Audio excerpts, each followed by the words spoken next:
नमस्कार दोस्तों, स्वागत है आपका अपने चैनल क्लासेस में। आज का स्वास्थ्य में स्वागत करता हूँ आपका एक बार फिर से। शुरू करते हैं इसका session with updates. First of all, यदि आप हमारे चैनल पर पहली बार विजिट किया तो हमारे चैनल को सब्सक्राइब जरूर करें। शुरू करते हैं आज का सेशन। आज का पहला क्वेश्चन है कि राष्ट्रीय मत्स्य उत्पादक दिवस मनाया जाता है।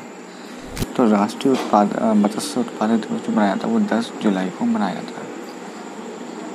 साथ ही साथ मत्स्य उत्पादक दिवस के साथ एक दिवस और मनाया जाता है जो 12 जुलाई को मनाया जाता है, वो है मलाला दिवस। मलाला दिवस जो है वो 12 जुलाई को मनाया जाता है।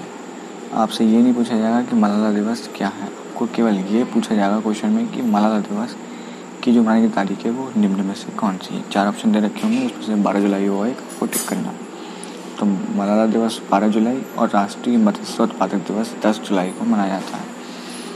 अगला क्वेश्चन है कि फिश क्रायो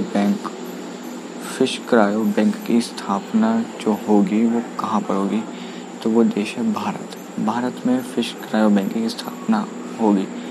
दुनिया का पहला देश है भारत जिसने फिश क्रायो बैंक स्थापना करने की घोषणा की है। इससे क्या होगा कि मछली उत्पादकों की मछली की आवश्यक प्रजातियों के शुक्राणुओं की उपलब्धता की सुनिश्चितता होगी, जिससे मछली उत्पादकों को मछली की आवश्यक प्रजातियों के शुक्राणुओं की उपलब्धता सुनिश्चित होगी, भारत देश में होगा। अगला क्वेश्चन है कि इसकी अध्यक्षता में WHO ने घोषणा की है। किसकी अध्यक्षता में की है, तो वो है एलन जॉनसन सरलिफ। वैश्विक कोविड-19 प्रतिक्रिया के आकलन के हेतु से WHO ने एलन जॉनसन सरलिफ की अध्यक्षता में महामारी तैयारी और प्रतिक्रिया हेतु स्वतंत्र समिति की घोषणा की है। एलन जॉनसन सरलिफ ने। एक बात और दोस्तों, मैंने अपना एक ब्लॉग शुरू करा है जिसमें कि आप रोज कुछ बातें और आप उसको डीपली से पढ़ सकते हैं। तो मेरे ब्लॉग को आप डिस्क्रिप्शन में मैं लिंक डाल दूंगा उसका, आप इससे उस क्लिक करके हमारे लिंक ब्लॉग तक पहुंच सकते हैं। कल का मैंने डाल चुका हूं, आज की हमारी शाम तक डल जाएगी। और ब्लॉग में अपने व्हाट्सएप ग्रुप में ज़रूर डालता हूँ, तो हमारे व्हाट्सएप ग्रुप में भी आप जुड़ सकते हैं। और ब्लॉग में इम्पोर्टेंट फैक्ट ही लिखे होते हैं। अगला क्वेश्चन है कि भारत ने ब्रिटेन में इतनी परियोजनाओं में निवेश किया है।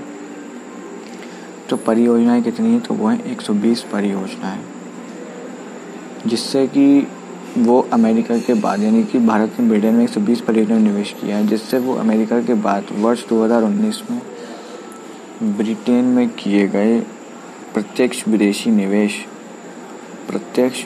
निवेश के संबंध में सबसे बड़ा स्रोत बन सके, और सबसे बड़ा स्रोत बनकर वो द्वितीय स्थान पर आया है। भारत में ब्रिटेन में 120 परियोजनाओं में निवेश किया है, जिससे कि वो अमेरिका के बाद वर्ष 2019 में ब्रिटेन में किए गए प्रत्यक्ष विदेशी निवेश के संबंधों में द्वितीय सबसे बड़ा स्रोत बना है। अगला क्वेश्चन है कि रिपब्लिक प्रतिनिधि के रूप में चुना गए हैं। तो वो हैं डॉक्टर संपत शिवांगी रिपब्लिक प्रतिनिधि के रूप में चुने गए हैं। वह भारतीय अमेरिकी यानी कि डॉक्टर संपत शिवांगी के रिपब्लिकन नेशनल कन्वेंशन के लिए लगातार पांचवी बार लगातार रिपब्लिक प्रतिनिधि के रूप में चुना गया है। अगला क्वेश्चन है, दूसरे सबसे तेज ऑलराउंडर हैं। दूसरे सबसे तेज जो ऑलराउंडर है वो है बेन स्टोक्स।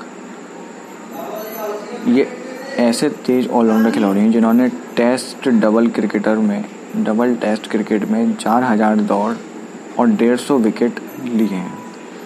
4000 दौड़ लगाई यानी कि रन लिए हैं और 150 विकेट लिए हैं। अगला क्वेश्चन है हमारा कि ऑस्ट्रियाई ग्रांड प्रिक्स 2020 के विजेता। ऑस्ट्रियाई ग्रांड प्रिक्स 2020 प्रतियोगिता के जो विजय हैं वो हैं वाल्टेरी बोटास। वाल्टेरी बोटास ऑस्ट्रियाई ग्रांड प्रिक्स 2020 के विजेता हैं। अगला क्वेश्चन, USGBC अवार्ड से सम्मानित किए गए हैं। मतलब सम्मानित जो किया गया वो लॉज़न है। लॉज़न एक शहर है जो कि स्विट्जरलैंड में है।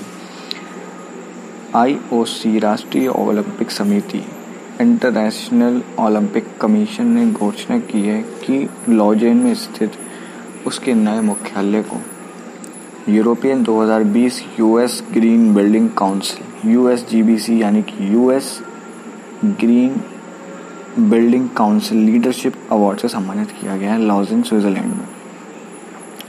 IOC ने घोषणा की है। अगला क्वेश्चन है कि नेकारा सम्मान योजना की शुरुआत हुई। तो नेकारा सम्मान योजना की शुरुआत की गई है वो कर्नाटक सरकार ने करी है। कर्नाटक सरकार ने बुनकरों को सहायता प्रदान करने के लिए नेकारा सम्मान योजना की शुरुआत की है। Now next and last question है कि BIS की स्थापना हुई है। BIS की स्थापना जो हुई है वो है 23 दिसंबर 1986 में 23 दिसंबर को की गई। मुख्यालय इसका दिल्ली। BIS यानी कि ब्यूरो ऑफ इंडियन स्टैंडर्ड, भारतीय मानक ब्यूरो ऑफ इंडियन स्टैंडर्ड, भारतीय मानक ब्यूरो की स्थापना 23 दिसंबर 1986 में की। तो ये थी हमारी आज अपडेट्स। बात करें हम कल के क्वेश्चन की। कल का क्वेश्चन था आपका कि CBDT की स्थापना की गई।